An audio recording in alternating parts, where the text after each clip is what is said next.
قابل احترام اساتذہ، آج بچوں نے اسکول میں آئین کے خاندان کا دوسرا حرف سیکھا، غائن۔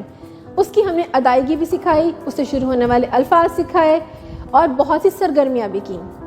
اسٹیم ایجوکیشن کے مطابق آپ نے بچوں کو سائنس، ٹیکنالوجی، انجینئرنگ اور ریاضی کی ساری سرگرمیاں کروانی ہیں تاکہ بچوں کو حروف کا مکمل طور پہ تعارف ہو سکے۔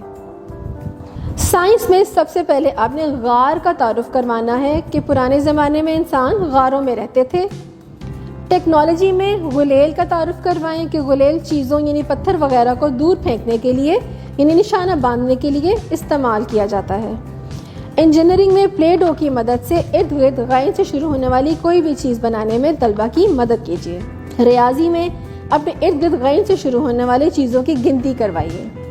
اس کے علاوہ مصوتوں کا تعارف دیتے ہوئے ارکان سازی ضرور کروائیں تاکہ دو حروف کو جوڑ کر ایک نیا لفظ بنانا وہ سیکھ سکیں، جیسا کہ غائن الف غا، غائن واو غو، غائن چھوٹی اے غی، غائن بڑی اے غے۔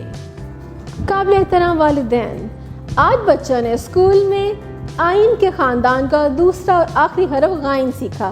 ہم نے بہت سی سرگرمیاں بھی سکھائیں، اس کی ادائیگی سکھائی، اس سے شروع ہونے والے الفاظ بھی سکھا دیے۔ جب بچہ گھر پہ آئے تو ری انفورسمنٹ کے لیے اس کی ڈائری باقاعدگی سے چیک کریں اور اساتذہ کی ہدایت کے مطابق آپ نے بچے کو حرف کا مکمل طور پر تعارف کروانا ہے۔ اس کے لیے سب سے پہلے QR کوڈ کو کریں اور بچے کو اس سے متعلقہ ویڈیوز دکھائیں تاکہ بچہ جو بھی نیا حرف سیکھ کر آیا ہے وہ گھر میں بھی اس کی مشق کر سکے۔ اس کے علاوہ ٹیچر کے ساتھ ہفتہ وار یا مہینہ وار ضرور میٹنگ رکھیں تاکہ آپ بچوں کی رپورٹنگ لے سکیں۔ اس کے علاوہ اسٹیم ایجوکیشن کے قاعدے کے مطابق جتنی بھی پروجیکٹس دیے گئے ہیں ایک پروجیکٹ بنانے میں بچوں کی مدد کریں۔ اس کے علاوہ اپنے ارد گرد کے جتنی بھی اشیاء ہیں وہ بچوں کے سامنے رکھیں تاکہ بچے غائن کی ابتدائی آواز کو سیکھ سکیں۔